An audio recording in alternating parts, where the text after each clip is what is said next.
We didn't come this far to slow down now. Let 2021 be the year that you light up, that you wake up, that you shake up that special something in your soul, that you reach out and work for that health, that life, that vibrant living you know is possible. Let this be the year. Let this be the day. Let this be the moment that you believe in miracles again.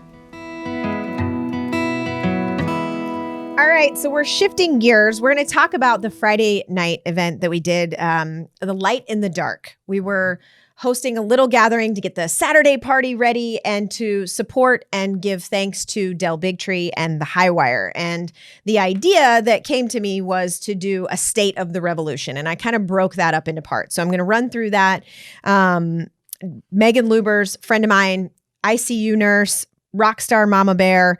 I asked her to speak about the state of the home. And so she shared about her own healing journey and making organic food for herself and for her family. Let thy food be thy medicine. She is creating a cookbook. She is meticulous about the foods that she chooses to put because her body is a temple. And what she's found after working as a nurse and going to many, many doctors for different, health complaints, she had the power all along to heal herself. And in turn, as she makes better choices, she can heal her family. She also spoke about, last year being uncertain times for school. And she is Catholic and she cannot use her religious exemption for her children to go to Catholic school.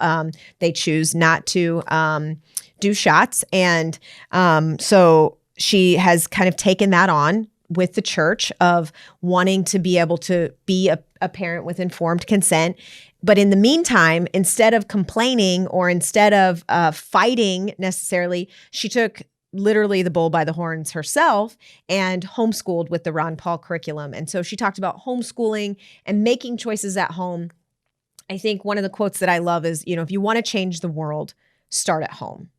And so, we have 5 kids. Can you speak to, making better diet choices and school choices so that we raise kids? It's 100% everything. I have lots of people with kids with attention issues, and the breakfast options are waffles and cereal and oatmeal. And when you start looking at all of it, it's just all sugar. So you're giving your kids a 100 shot of sugar. And it's not to say that we're perfect and that my kids never have cereal.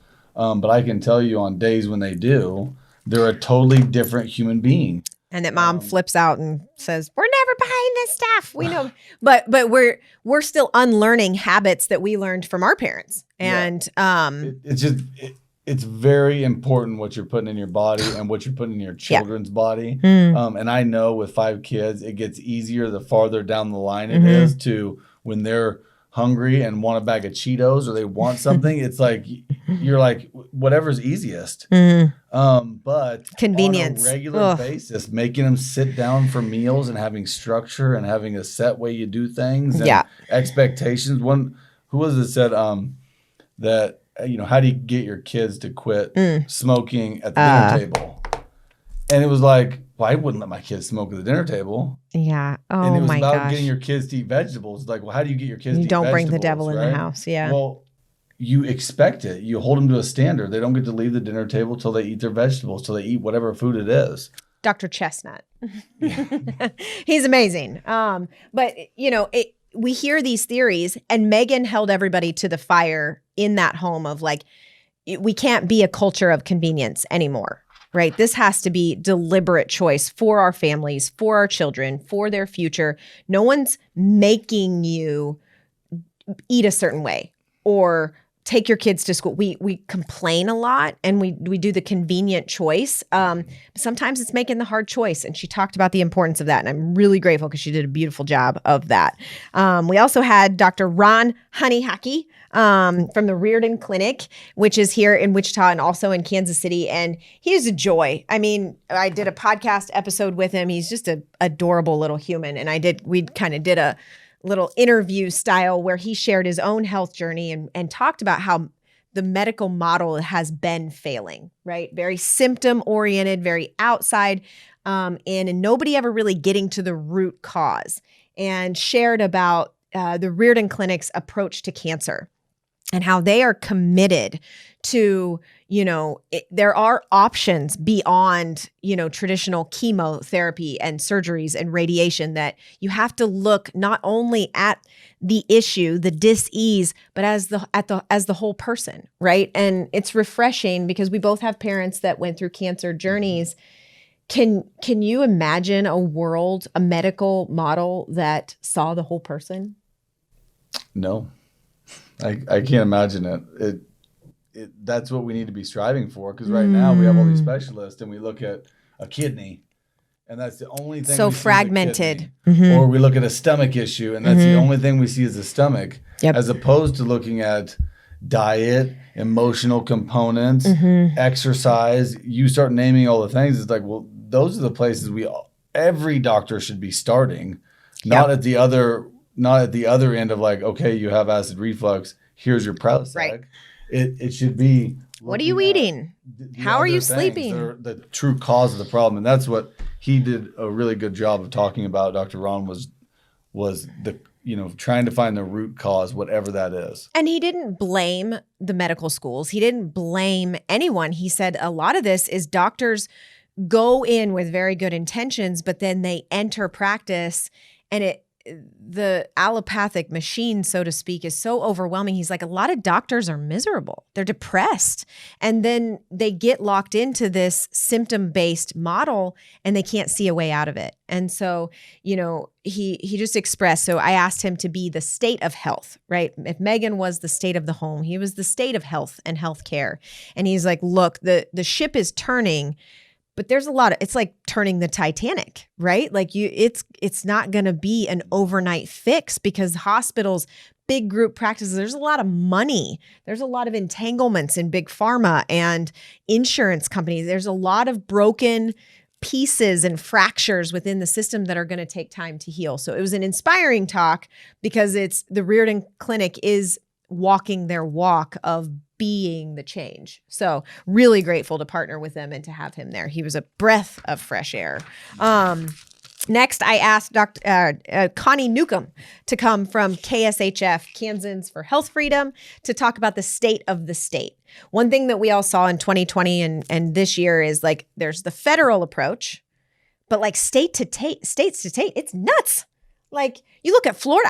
Anybody want to live in Florida right now? Like, man, South Dakota, some of y'all are just like, I am ready to pack up and come your way. It's wild how it could be that different, right? From one state to another, and then people are still alive in these states. Right. It is such a mystery that they could be open and not have all the mandates and be thriving. That's fascinating. I don't know. We won't look at that, or Let's not go there at this moment, right? Let's back to focus. But Connie talked about what's our state doing, because again, it takes action, it takes voices, it takes dollars, it takes organization, and so KSHF is a group that has come together to be a voice for health freedom here in Kansas. And so she talked about what they have going on. They have a campaign that they're launching, or have launched right now, called No Shots, No School, Not True. Because again, you probably hear this in school. A lot of people don't fully, a lot of us give our kids shots because we got shots. Right. Yeah, or because we think that they have to have them to go to school. And right. There's no alternative. That just, it's just the emails that come out. In no way does it say, if you don't want to do them, check here's this your box, exemption or options. Here's what you can do. Right. It's just this is what's necessary. You have to do it. And so, their driving mission is for not to tell parents what to do or how to do it, what to choose, but to know you have the freedom to choose and to protect those freedoms here in the state of Kansas. And so that campaign, so that parents know, you don't have to do that schedule. There are options. We have medical and religious here in Kansas. The other states have different options. And so again, you've got to part of taking responsibility is taking responsibility at every level. I don't serve at KSHF, but I donate to them so that they can do the work, because we do need to be having conversations at each of these levels. And so I'm really grateful to KSHF. They were who we partnered with back in the fall for the Freedom Revival. They have another one coming up. So I highly recommend that you check that out. And in your own state, there's a lot of Iowa has informed consent. ICI, they do a beautiful job. Florida, Freedom Keepers. There's a lot of really amazing organizations state to state. So get connected with the people that are speaking your language. We're going to keep going. Yeah? Yeah.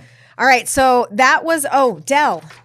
So Dell Bigtree was the purpose of forming that Friday night, and he could not come. He had some health issues, and, we got to walk our walk. And so when his team called and said he's not going to make it, and we had already planned this Friday night in his honor, it just made me want to support them even more. If you're not plugged into ICANN and thehighwire.com, go do it now. Weekly, they're putting out amazing news segments. Dell is just the most amazing human being and at the forefront. We've heard him for years. I don't think anybody has spoke as much as him about the, health, freedom, and he just those issues. So. takes you to church. I mean, whether you're watching him virtually, in person's even better. And I think he's back on the road now, but get there, because this guy was on The Doctors, right? He was part of the show, The Doctors, started seeing all these things, and now, had to speak out about it. And what's the different documentaries or different? So he was a part of Vaxxed, and what that documentary went through, all the persecution around that. He has fought the good fight, and he's taken hits for it, right? Like it's a thankless road. Like when you get into being outside the grain, right? Everybody's going this way, and you're trying to bring a truth that doesn't agree with mainstream. It's exhausting. And for even us, it's like, I don't want to talk about a lot of this stuff. I don't want to art. Like, we don't like. No, we make no money. We benefit in no way. Putting your reputation on the line, risking your family, risking your health, risking your financial. I mean, Bobby Kennedy. And all yeah. To get people to know they have a choice Mm-hmm. and to make an educated decision on it, to check the ingredients, to figure out what it is that you're putting in and how many you're putting in and the different things you're doing. It's like, that's all I want anyone to do, is make an educated decision, and then Mm-hmm. have the freedom to make that decision for themselves. Right? Yeah. And I mean, like you said, he's been in this conversation for years. So when 2020 and 2021 was brought up conversations that were not new to a lot of us. Like, I had a patient ask me this week, they're like, you're just so calm about all of this. They said you were calm? I know. Doesn't happen very often, but I was at that moment. And, she's asking me about school and these exemptions and the Corona shot being added to the kids' schedule and masks and all the things. She's like, you're so calm. And I just said, look, like we started having conversations about shots when my son was injured 15 years ago. So we've been talking about this. This is not new to us. And so we've weathered the storm, but it's kind of exhausting, right? So one of my driving forces with this year's big idea was to fuel and feed the lions who have been out there fighting, and Dell is that person. So we'll make sure you get links to his stuff, because he's consistent. He's never missed an episode. Since 2017, I think they said he's never missed an episode weekly, bringing truth, being committed, man of his word. All right, now I get to talk about my favorite couple moments of the event. When we were planning, I came home and I looked at our son Roman, and I said, "Hey, Rome, you going to speak at the big idea this year?" And he's like, "Sure." And I was like, "What?" Like, I thought, you little son of a gun. Yeah, he's in the kitchen listening, and I was like, well, I mean, there's going to be like 500 people there. You talk for like 10, 15 minutes. He's like, okay. No problem. And we both were like, what? Like in high school, I would never have the gumption or confidence. Asking me about it for months, and I was like, I don't know. I got a lot going on that day. Busy. And yeah, not only did he speak, but he was our very first speaker on Saturday morning, and he's just the man. He's such our kids are the big driving why, right? Like, as cliche as everybody says it, like, I literally live for being fully alive with them and creating an example, a legacy for them and for our future grandbabies, and the future that I'm handing them. I take that very seriously. And you wonder, parenting is hard. Parenting in 2020 and 2021 is next level gauntlet gladiator, like There is no manual for the decisions that we're all navigating right now, and we are so far from perfect.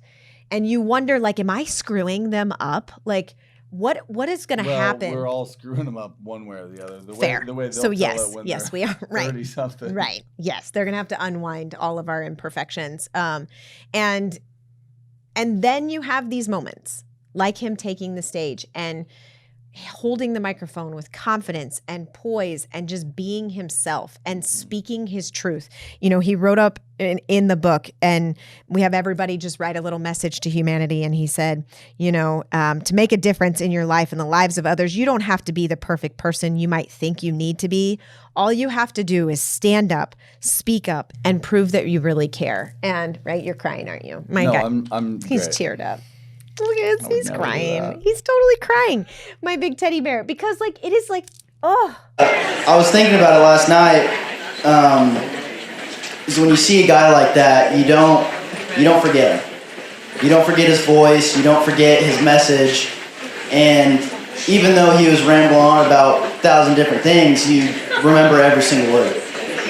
And I think more people need to be like Billy, but in their own way.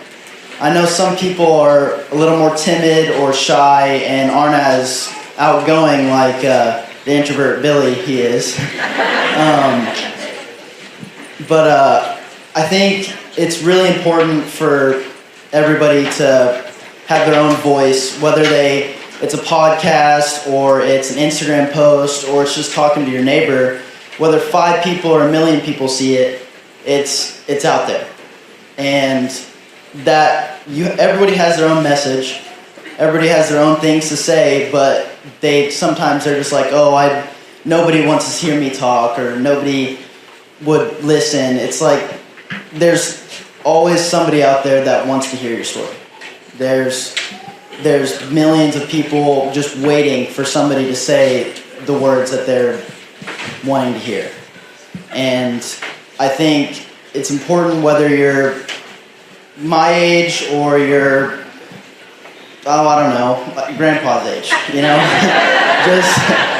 You just go around and you use your voice, and I think the world would be a way better place if we just had people step out of their box and speak like I am today.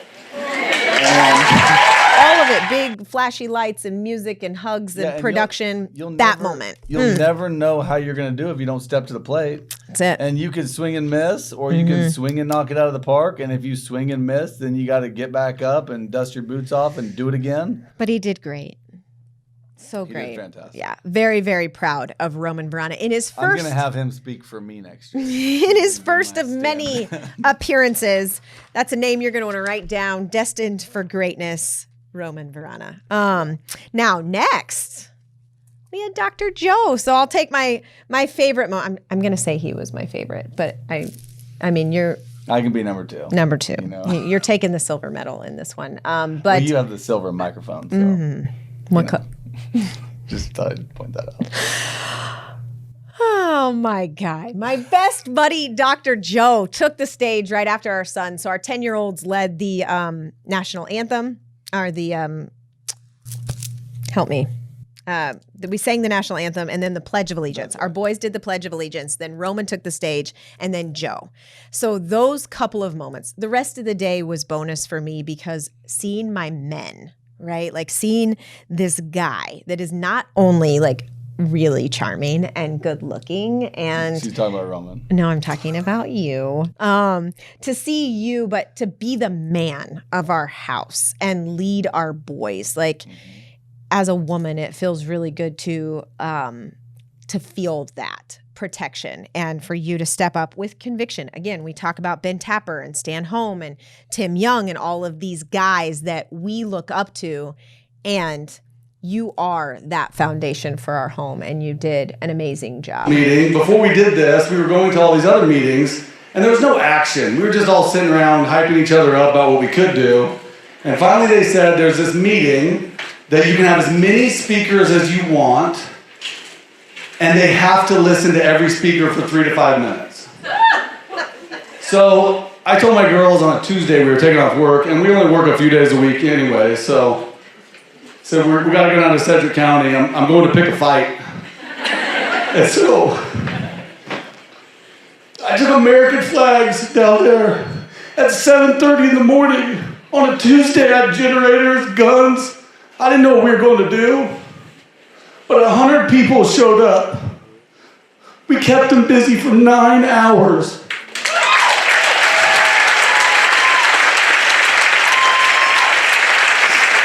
And after that, I had patients coming in. They're like, how's that going? Hey, thanks for doing that for us. Yeah, thanks for doing that. I was strapping American flags with duct tape on city property at 7:30 in the morning. I thought I lost my mind. I was like, oh, I'm going to jail. It wouldn't be the first time, so here we go. Shake and bake.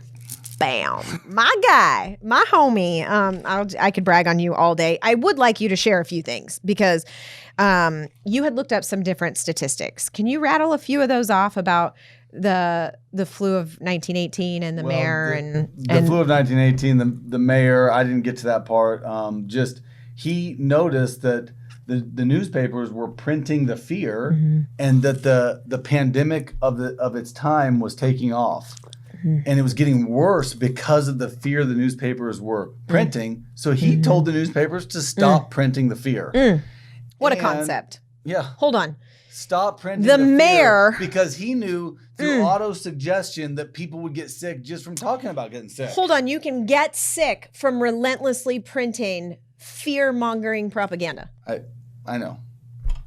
And he said, stop it. He said, stop it to the newspapers. Within 1 month of them stopping the fear in the newspapers, the pandemic was under control in New York.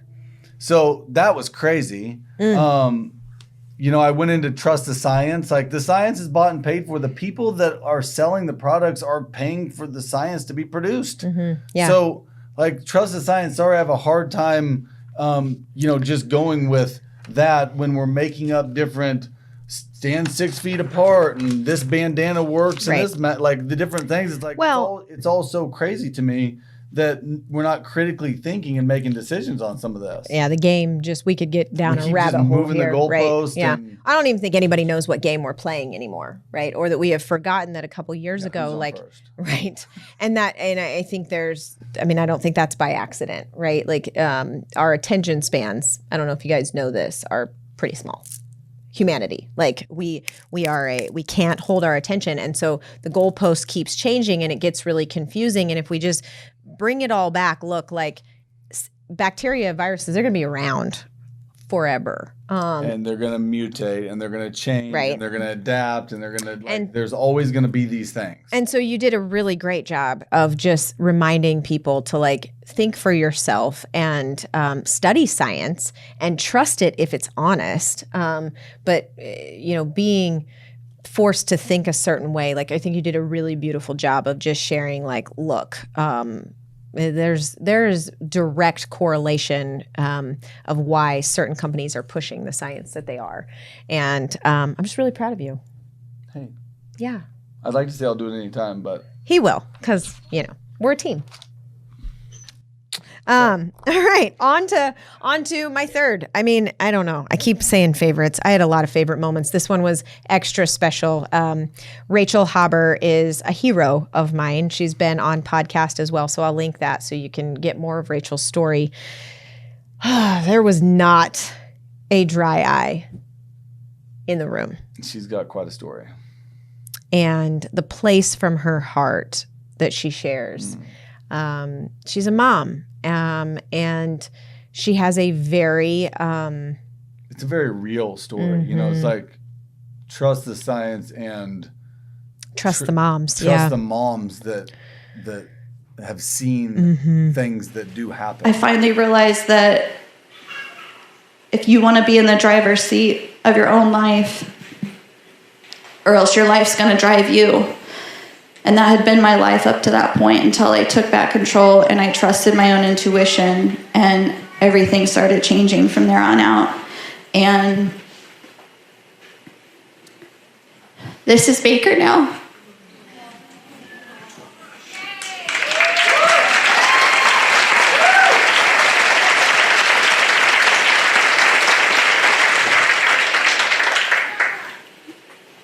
Because when I started releasing all of that shame that I had been holding in my body, and I'd been telling myself what I'd been listening to the enemy, right? I'd been telling myself all these lies, that all of this shame that I had been feeling about not trusting my own intuition, letting the doctor lead the way for me and lead our life. And I didn't, look where it left me with him. And I took back my power and I released all of that guilt and shame and said no more. This will not be his life. Yeah. And again, it's as we're talking about forced mandates and passports to prove that you have to get this thing, no medical treatment on the planet is one size fits all. And I have gotten to walk with this family through the fire every step of the way. And I saw Baker before he went in for his shots. And I saw Baker after he received them. And we went through years of, being told it's just the way he is, and an autism diagnosis. And Rachel never settled. It was my son is in there, and I'm going to do whatever it takes to bring him out. And I can't even speak for her, because what a gift. And what she also learned, and what I have had the honor of being with her, is, she had her own healing of healing the shame and healing the guilt. I had a mom this week that came in with her son, and she just point blank asked, she's like, do you think I did this to him? Right? As we face all of the choices, our imperfect decisions that we've made for our kids, we're going to have to do a lot of forgiving, right? Forgiving ourselves, forgiving pediatricians and the medical system and big pharma. And so as she's been forgiving all these layers, Baker keeps getting better and better and better. And she keeps feeling more and more happiness. And that courage to stand there and share. And she had their son, Jack, their oldest son, Jack, with them. And I listened to her, but I watched him, and he's been such a good big brother. And that family, you guys write that name down, Rachel Hobber, because she's going to serve a lot of families on this planet, because she will help lead people to the light, like no one probably that we had this year, because she's lived it. She's lived the tough stuff. So thank you to the entire Hobber family. We adore you. She was followed. Dr. C. Joy Mackey is an amazing human here in Wichita. She is a naturopath, homeopathic doctor, acupuncturist. And what the beauty of her presentation, she spoke at the Freedom Revival and at the Big Idea. What I love about her is that she gives alternatives, right? I think a lot of people just choose one way because they don't know they have options, right? And so we use homeopathic stuff at home. We use essential oils. And it's not that we think that medicine should never exist, right? But what if we did the least invasive things first, and gave the body a minute, right? She talked about that, give it time. Healing takes time.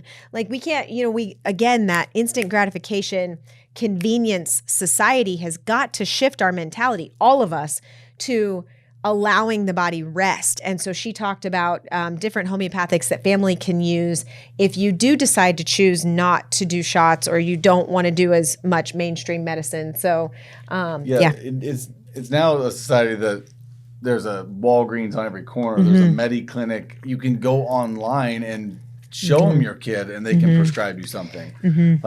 If a kid is oozing something out of their nose or coughing, we try to say that they're getting an upgrade. They're like, oh, look, awesome. Their body is getting to figure something out.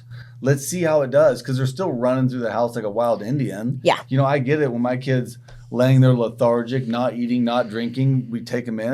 If they need fluids, or if they need an antibiotic, or they need, had a bacterial infection, I'm all for it. But it's just crazy, because now we just have it at a snap of a fingers, that we're like, oh, somebody should fix this. We can fix this. And symptoms are bad, right? Instead of looking at it as a God-given mechanism, right? We come from 2 cells to babies, to toddlers, to kids, to adults. There's this perfect intelligence inside of us, this innate guidance that's always there. And then we cough and we think that that intelligence is just gone. It's like, or the cough is intelligent. It's trying to get something out. Or the diarrhea is intelligent. Like, so there's a mechanism happening, not super fun to go through sickness or to have sick kids. It's not super convenient when these things pop up, but when the body creates antibodies and goes through the processing of these illnesses, they end up better for it. Conversion. I was in my second year of practice, and a lot of mamas were coming to me with their beautiful kiddos and daddies, and they were asking me for alternatives for immunization, and I didn't have any. I didn't learn any, and they basically would question me. They're kind of hardcore, mamas are, and which I'm so glad. And they would challenge me and be like, well, you need to figure out what another alternative is. And I'm like, I don't know. And honestly, I'm going to wait until I have kids, and then I'll figure it out. And 2 years later, I went back to Arizona, and I was pretty troubled. I think I had about 30 moms after me at that point asking me, and I couldn't really lay down and sleep at night. I was just really confounded what I was to do. And went to this chapel that I used to go to in medical school. It was my oasis in the desert, literally. And I just went there and I begged and pleaded before God. And I said, you have to take this off my mind and off my heart. And if you're wanting me to do something with it, you need to give me an answer. And you can go to God like that. I'm pretty blunt and I'm pretty forward, and he likes it. And so he literally showed me his heart that day.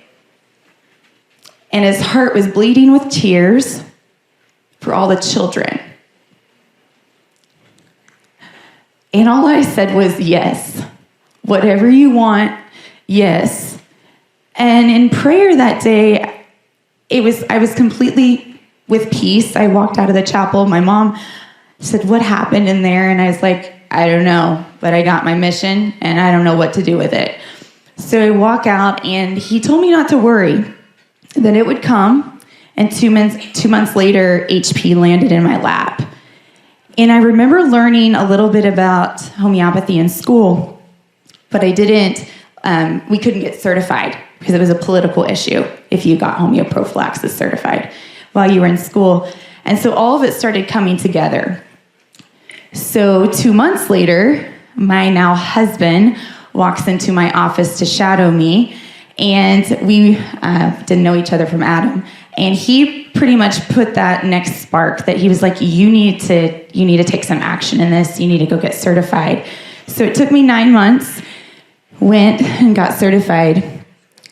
And through the education, this is the next conversion I had. I was still like, I'm going to do naturopathic medicine to my children. I'll give HP to any of these mothers that need alternatives, and I know it's safe, but that's what I'm going to do. But this study is a 15-year study by Dr. Isaac Golden, and he took vaccinated, unvaccinated, while doing HP. So vaccinated, unvaccinated, and then the unvaccinated while doing HP, and he had them in these groups. And over 15 years, he would have all the families basically tally up how many sicknesses, which kids had what, any side effects to vaccines, any side effects to HP, which there's none. And the outcome is hands down, the unvaccinated that did HP were healthier. I just am grateful for people like her who are embodying the change, right? And that like maybe it's possible that we don't have it all figured out, or that we could return to the basics where, diet, sunshine, rest, fluids, gentle homeopathics, essential oils. Chiropractic. Oh yeah, that. These just very gentle conservative measures, tuning that intelligence inside and giving it a minute, and then intervening if necessary. Like that would reroute the world we live in. We probably wouldn't be experiencing what we are right now if that was our roadmap. So, C-Joy, I love you, girl. And I will attach her practice information for those of you in Wichita, and the podcast episode that I did with her where she expands on this. Andrew. Andrew Genovese. What he is out there. He's out there in the clouds. He's in the best way. In the best way. 100% in the best way. I say that with love. Yep. But he definitely expanded all of our thoughts and consciousness to what is possible. Super great individual. Yeah, I mean, he shared about, going to meet with his guru and going to India and just his overall journey of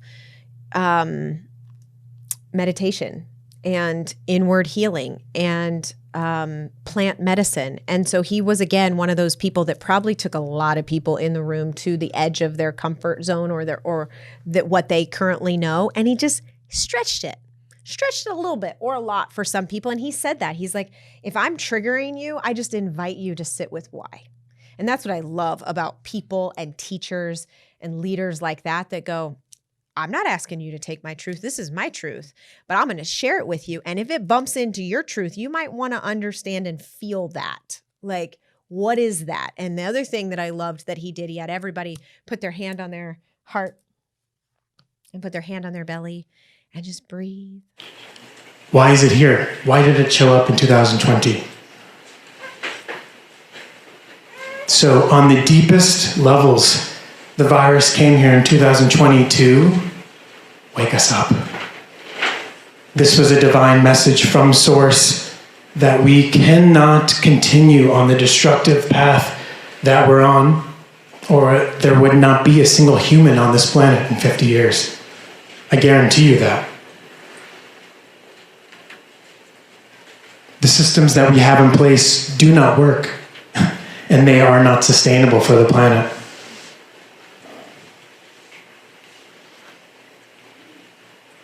So, what does the age of Aquarius, what does the golden age look like to you? What does it feel like to you? Yes. I promise you, in this now moment, you can't even begin to fathom the beauty that awaits us. You couldn't in your wildest dreams. So the virus, the vaccine, all these things, from a lower state of consciousness, we can look at it from a place of judgment, from a place of anger. But the truth is actually a gift. Because without this, we'd be continuing to go to the same job, continuing to not ask, who am I? Why am I actually here? What is everything I see in this physical existence? And what are the deepest meanings of life? This is the pause. These are the questions that we now get to ask.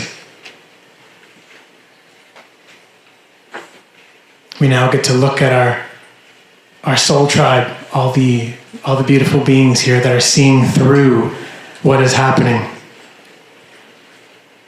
That this actually isn't horrible. This is actually a blessing in disguise.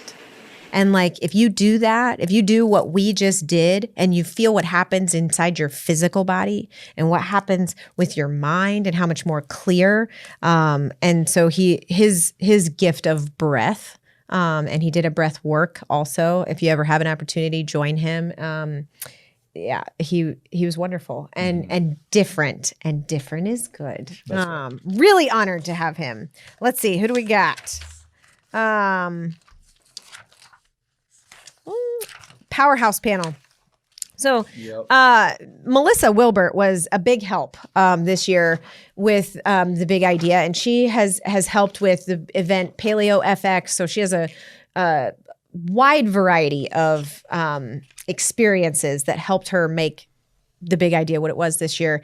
And she suggested a panel, and I've never really liked panels, to be honest. Like, I just, I haven't been to events, didn't love them. And so I kind of fought her on it, but it was one of my favorite moments. Got to sit up there with Dr. Lona Cook, Dr. Jess Petras, and Dr. C. Joy Mackey. What I love is that when you take a topic, supplement, a mask. So let's talk about sleep. Let's talk about Lyme disease. Pick one, right? Pick a topic and you listen to 4 people. We don't see the same thing. We don't see the world as it is. We see the world as we are with our own experience. And so what the panel gave was we fielded a few questions and each of us shared, and it was just really cool. Number one, to sit up there with these really badass women, kind of a, what do you call me? Feminazi? Yeah, girl power. Girl power. But it is nice to sit with women who are, I was really inspired in that moment. And and everybody hears something different. Right. So that's the nice thing. Yeah, that perspective when you ask one was question and you get 3 or 4 different perspectives, that is a game changer in itself. That it's like, if somebody doesn't have the answer that you want, you just listen a little longer and hope that. Right. Well, and the quote that I say on this podcast all the time, doctor of the future is the patient, right? Which answer's right if all 4 answers were different? And the answer is you. What do you do with that? What do you critically think? I think we are in a big paradigm shift where it's no longer doctor sits up here and lowly patient sits down here. It's you. Radical responsibility, like we talked about with Billy. And so the Powerhouse panel was pretty great. Yep. I enjoyed it. Then, God, another favorite. Man, this year was good. Good job. We did a good job. Big Idea was great. Not biased at all, but Allie Zek, man. Was another one I don't think I can really even fully speak to because I know what it took just to get her there. And she shared from the stage, she had breast implant illness and had her breast implants removed literally days before the event. And she drove herself from Colorado to be at the event right in the midst of her healing experience. And she shared about an abusive relationship, about suicide attempts, about addiction. Boundaries and setting, clear boundaries. That was something I had notes on that just, if something's going on, or a relationship or whatever it is, it's not healthy, like finding your way out of it. So, and no one can hold boundaries for you, right? Like she made at decisions. Some point you have to set a boundary, and then when it gets crossed, something has to be done. What they've been able to do, this agenda, or even healthcare, they've been able to get people down into massive survival mode, right? Everybody's just in massive survival mode. That's why everybody's just killing each other on the internet, on social media, because everybody's terrified, right? But if we allow ourselves to break open and go into that pain, there is a transformation that happens to a human being when they allow themselves to go down into the depths of pain. And it breaks you open, but it transforms you too. And there is, I call it a glitch. There's a point where when you're in so much pain that you have to be able to step back and start observing it and let it just flow through you. And let that pain come through. It will give you a lesson. It will give you your purpose. And it will make you very, very strong. I promise you. If you're not plugged into her on Instagram, go do that right now. She is one of the humans on this planet that had already been through her dark night of the soul before 2020 got here. And I think she's our leader because of that, because she understands that life is not happening to you, it's happening for you. And that when you do the work, when you're willing to lean in and understand your shadow and feel the hard things and walk away from toxic relationships and toxic behavior, that's where the healing and the magic is. And and then the gift got even deeper and even bigger because she talked about her walk through hell and her healing journey. And then she passed the microphone to her son. Alec Zek. And so he was there with his wife and their kids. And Alec is, he is another of our military members that was speaking this year. He's father, husband, and son. And so he had a perspective of what Allie shared, right? Of he was the son that watched his mom go through all this toxicity, to go through all this madness. And he had his own big healing wounds that he had to process. And so to see them share what that was like and what it's like now, and forgiving her. And I think at one point somebody asked them that. We took some questions from the audience, and they said, like, they asked Allie, like, how do you forgive yourself for the damage, with your kids? And she's like, that's not my job. Like, they have to process their own forgiveness. And to watch him be vulnerable and talk about, it was again another moment where there was not a dry eye. That was probably the most. And acknowledging that we all have gone through some sort of thing that maybe was big to us, but when we hear someone else's story, it maybe doesn't make ours feel any smaller. Right. It lets us know that everybody has their things that they need to heal from in their past. And you're not alone. Until you heal those things, you're not moving forward. You do not pass go. You're kind of stuck on repeat until you can figure that stuff out. And so just acknowledging that, right? That's what's so big, is that we all have these things that we got to fight through. So you need to learn to trust yourself first. That is what matters the most. We are a tool. We are a tool for you to offer you different perspective, right? But the most important thing is reconnecting with your own observations, your own experience, and your own intuition, and trusting yourself. Taking information from both sides, but don't ever blindly outsource to someone else. Your power is inherent to your being. Your power comes from within you. You are more wise, you are smarter, you are more knowledgeable, you are more resilient, you are more powerful than you have ever been conditioned to believe.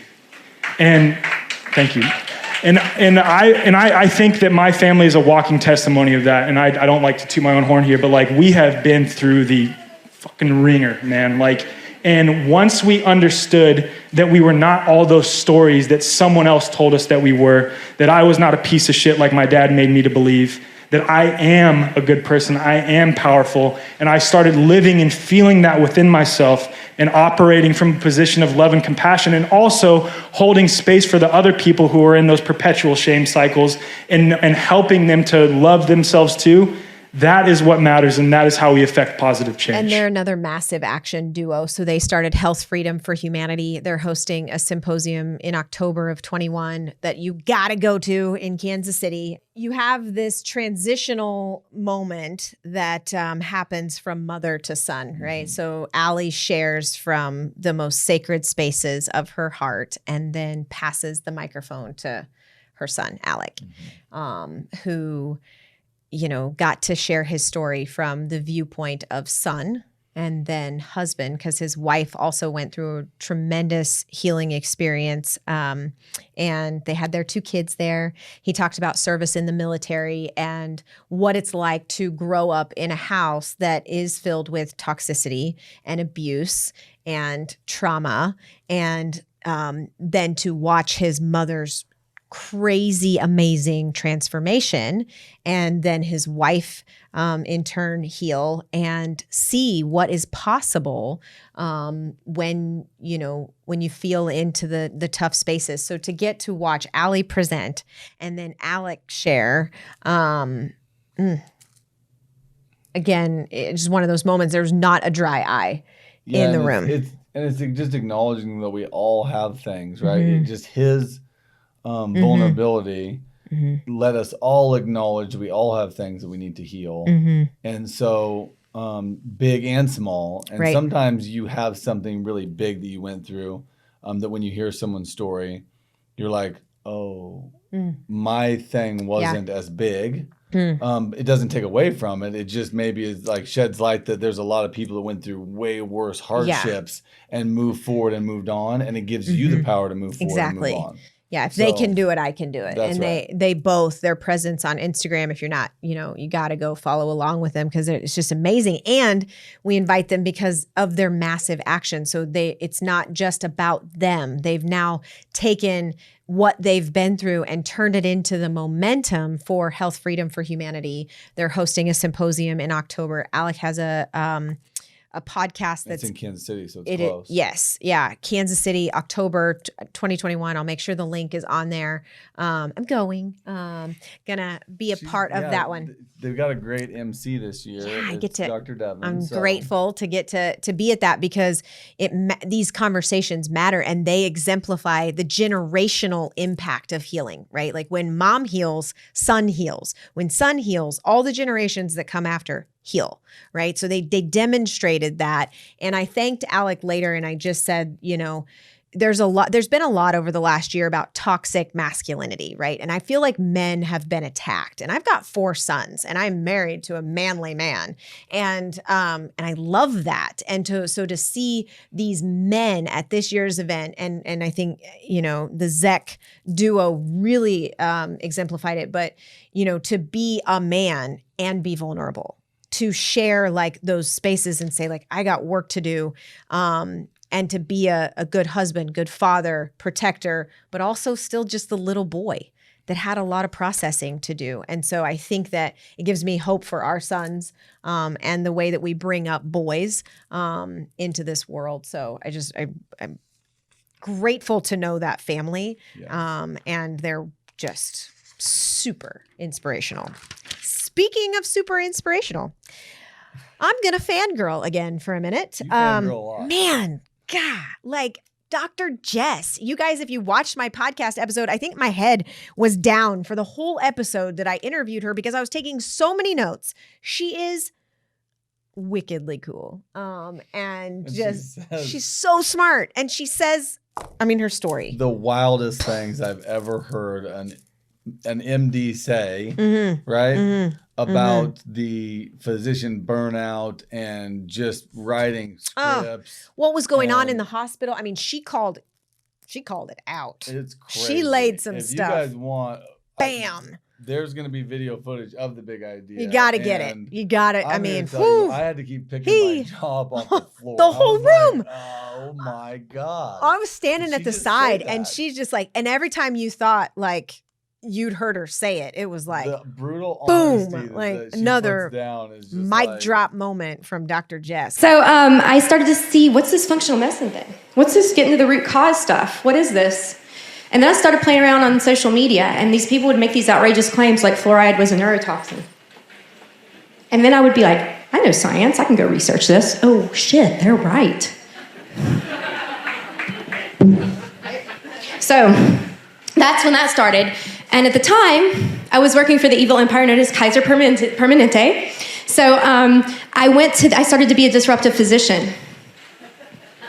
They hated me. Because I would go into the cafeteria and be like, why are you feeding processed dairy and meat to cancer patients? Why have we got oil in the cafeteria? Why are there Pepsi and Coke contracts here? Why? And the other hospitals would sit me down and be like, healthcare is broken, but we're a cog in the wheel. We're a cog in the wheel, right? We're not going to do anything about it. And then the last straw, because I'd been running my mouth for months now, the last straw was when a patient came in, 30 different medications, that's par for the course. But the primary care doctor who had admitted him to the hospital had him on Prilosec, antacid, PPI, right, for 6 years. The package insert clearly states 6 months to 1 year. So what did I do? I wrote in the chart, patient on 30 different medications, on Prilosec for 6 years, which is not okay. And the lead hospitalist came and they set me down. And they said, you can't write that in the chart. It's a liability for the primary care physician. If you do this anymore, you can't work for us. And I said, I fucking quit. That's it.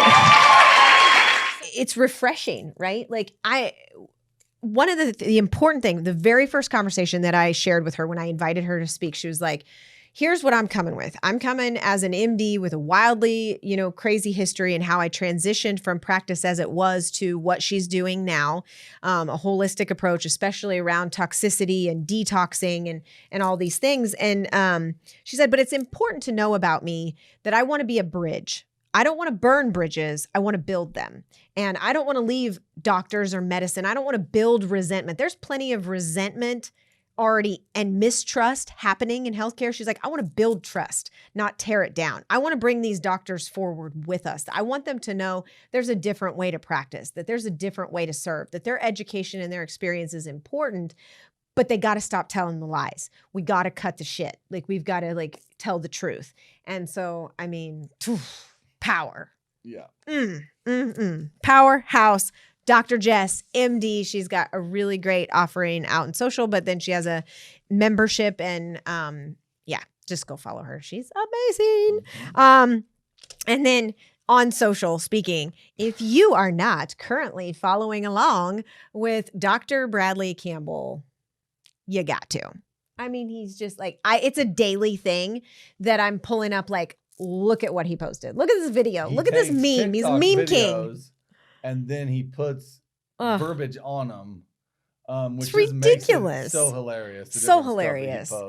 And he takes his Good dog stuff. with him everywhere. Oh, yeah. His dog is like, was with I us think at the his event. dog gets treated better than our kids. Yeah, it was on a motorcycle trip. So Dr. Brad actually stayed with us on Sunday night, because he was on a cross-country motorcycle trip. Yeah, with his special harness and seat that got built on his dog. It's like a big kid. Thing I've ever seen, that he takes this dog cross-country with him. Always getting back to love. We're going to talk about love in about 100 different ways. And one of the most important ways is to love viruses and to think about not just the negative of viruses, but what the positive side of viruses are, which is a video that I made that got to millions of people and then got deleted. Like everyone else this weekend, it seems, my account got deleted twice in the last 6 months. And I was just looking up, because I like to consider everything as a complex, nuanced discussion. I think COVID is a very nuanced topic. But viruses also can be positive and negative. Some of them can kill you. There's hepatitis, there's STDs, and you don't want to knowingly spread an STD to somebody. Like, those are not sexy germs, those are sexual germs that will kill you if you don't get treated. So sometimes it's important to see an MD, get a prescription. I actually have I have friends and family in the medical community, and the medical community has a lot of problems. It's a pretty toxic industry in many ways, but they also save lives. They save more lives, I think, than they kill, but they're also the number 3, maybe the number 1 killer in America, if you look at the actual stats, depending on how they actually treat the number 1 and 2 illnesses in America. But viruses are beautiful. Our bodies are made of millions of viruses.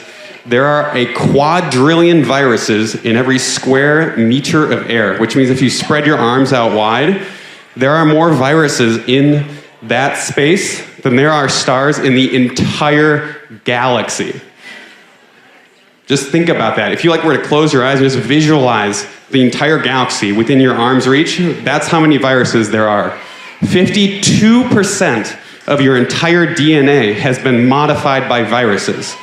9% of your DNA is viral DNA. So if all viruses were bad for you, you would be dead. And just so much joy in his in his eyes and in his mission. Like, he's just excited to help humanity, and he's does a lot of AK and nutrition and supplementation. And he has a nonprofit that he started, again, just trying to bring options to humanity and do it in a lighthearted way. And so it was good. I know in the audience, like he mentioned, you wrote down about not calling people sheep. I felt like that was important, of like, we don't, again, kind of Dr. Jess's mission of like, we can't burn bridges. Like, yeah, just he had a very good point that we can say things and we can have conversations without it being anti one way or the other, right? It's like, just because you're critically thinking and using your brain doesn't make you anti something. And it just makes you like pro-choice or whatever the case may be.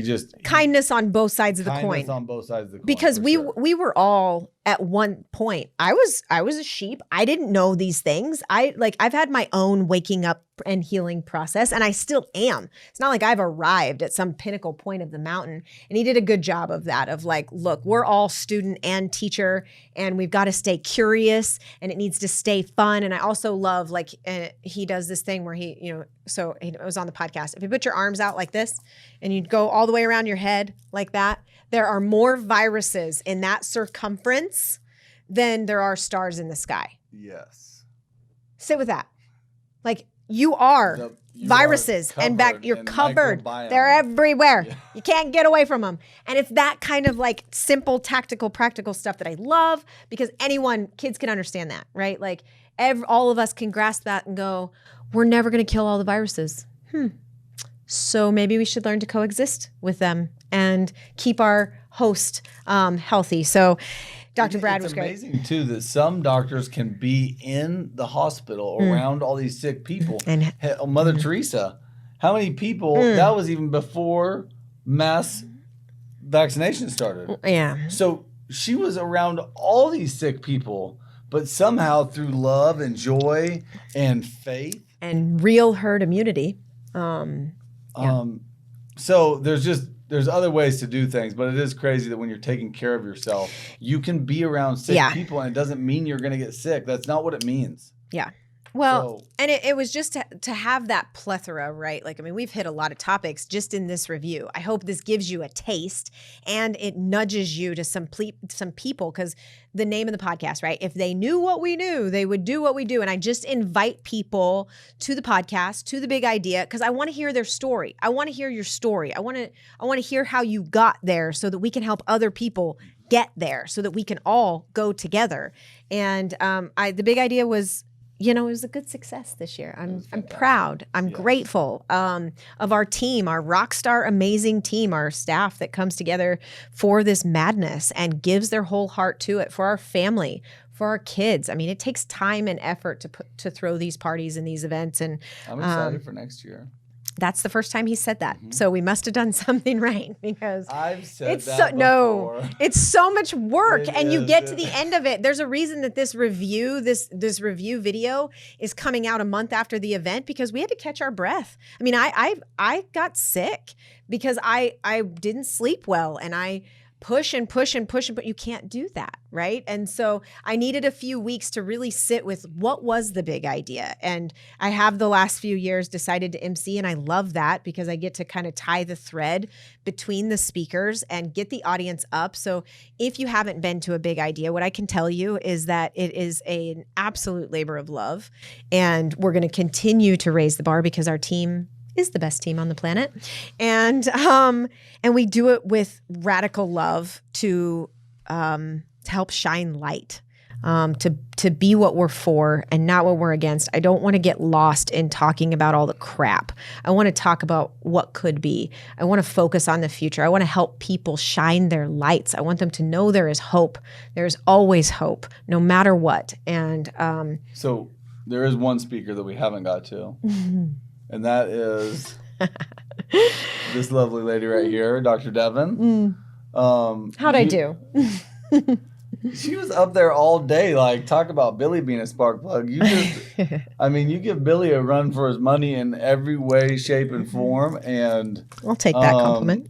Yeah, I really enjoyed that you emceed the event as opposed to just having one, short speaking part, that you were up there kind of weaving the day together.